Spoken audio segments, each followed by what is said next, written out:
Dan untuk mengetahui bagaimana kondisi banjir akibat jebolnya tanggul Sungai Wulan, telah bergabung bersama kami Kalaksa BPBD Kabupaten Demak, M. Agus Nugroho Luhur Pambudi.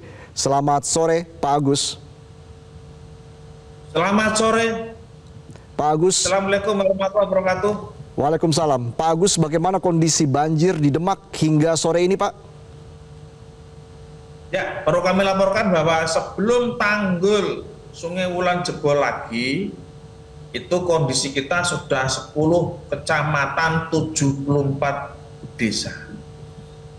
Setelah tanggul Wulan jebol, tadi pagi dini hari, kurang lebih jam 02.30, kondisi terdampak yang ada di Kabupaten Demak ada kurang lebih 11 kecamatan, 88 desa.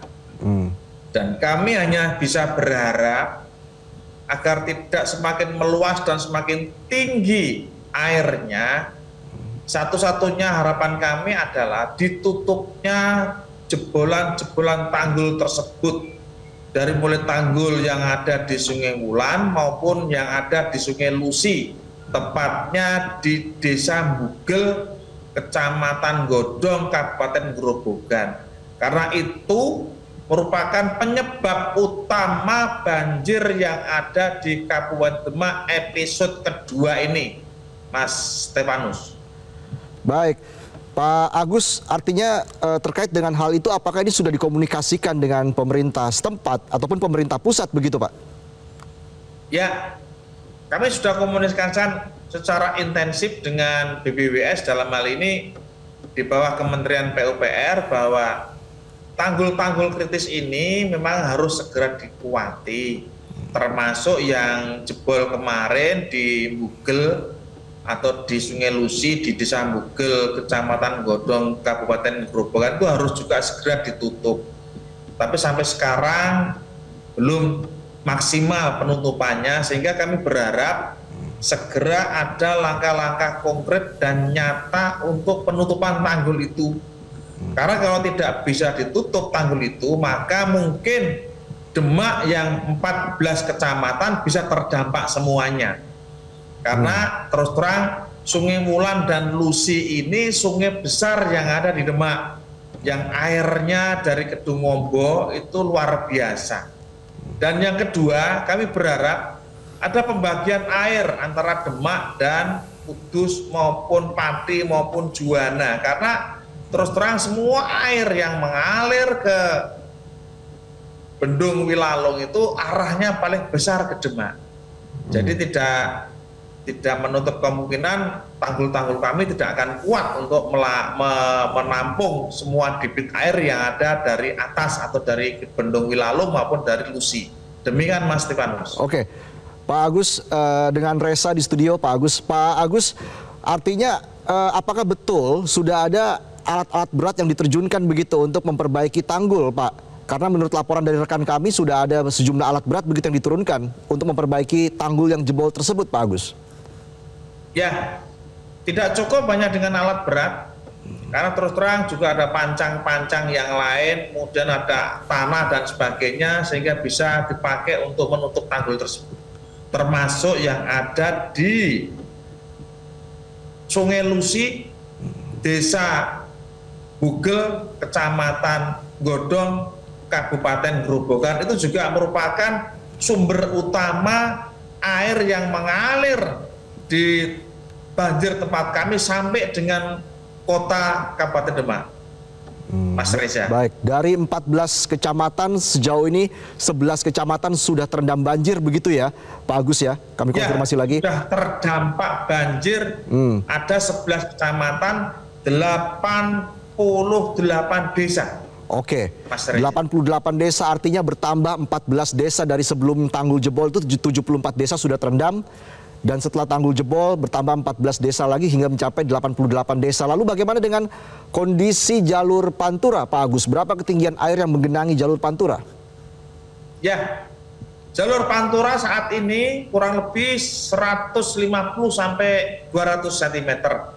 Sehingga saat ini dari arah Demak maupun Kudus sudah ditutup sementara sambil menunggu surutnya dan bisa dioperasionalkannya lagi. Karena terus terang kita khawatir seperti yang bulan kemarin itu ada puluhan kendaraan yang terjebak banjir di sana. Dan alhamdulillah hari ini tidak ada yang terjebak karena kita antisipasi dari awal. Dari Kasat Lantas atau dari Pak Kapolres Demak sudah mengantisipasi dari awal, sehingga semua jalur yang ke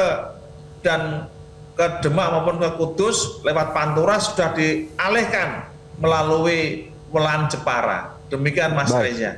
Baik, Pak Agus, saat ini ada berapa jumlah warga yang terdampak dari banjir ini?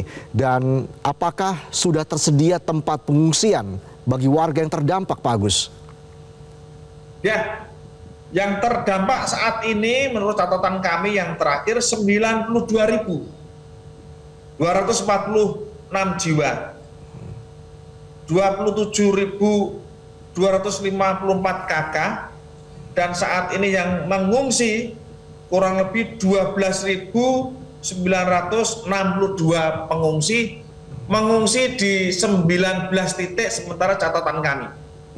Baik di 19 titik itu bisa menampung seluruh pengungsi ya Pak? Desa, di masjid, di Kudus dan sebagainya. Baik, apakah betul Pak sampai ada warga yang harus mengungsi di dalam truk begitu saat ini? Karena warga sejauh ini juga masih bertahan di sejumlah titik yang memang jalur menuju ke pengungsiannya itu terendam banjir, Pak Agus. Ya, memang akses pengungsi yang ada di tempat kami itu setelah sampai di Tanggulangin Kudus itu sudah terputus, sehingga terpaksa kami harus merepotkan lagi Kabupaten Kudus. Dan di Kudus kami disediakan 3 tempat, yang pertama di DPRD Kabupaten Kudus, kemudian di JHK Kudus, dan di Balai Desa Pejaten Kudus. Ada 3 tempat yang disediakan oleh Kabupaten Kudus untuk kami warga Kabupaten Demak mengungsi ke sana. Untuk yang wilayah ke barat itu kami tampung sementara ini berada di Desa Ondaan Lor, kemudian Kedung Waru Lor, kemudian di IPHI Kecamatan Gajah, SMK Ganesa Kecamatan Gajah, dan di Balai Desa Ngaloran dan sekitarnya. Demikian Mas Reza. Baik, terakhir Pak, singkat saja, seperti apa skenario yang disiapkan oleh BPBD setempat begitu untuk segera mengevakuasi para warga yang terdampak ataupun tertahan karena aksesnya terputus oleh banjir? Ya, terima kasih Mas Reza. Jadi tugas pokok kami sekarang ini kepengennya semua warga bisa terevakuasi.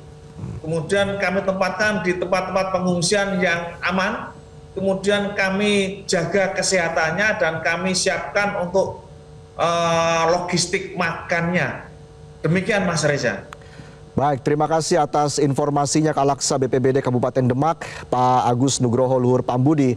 Selamat sore, Pak Agus.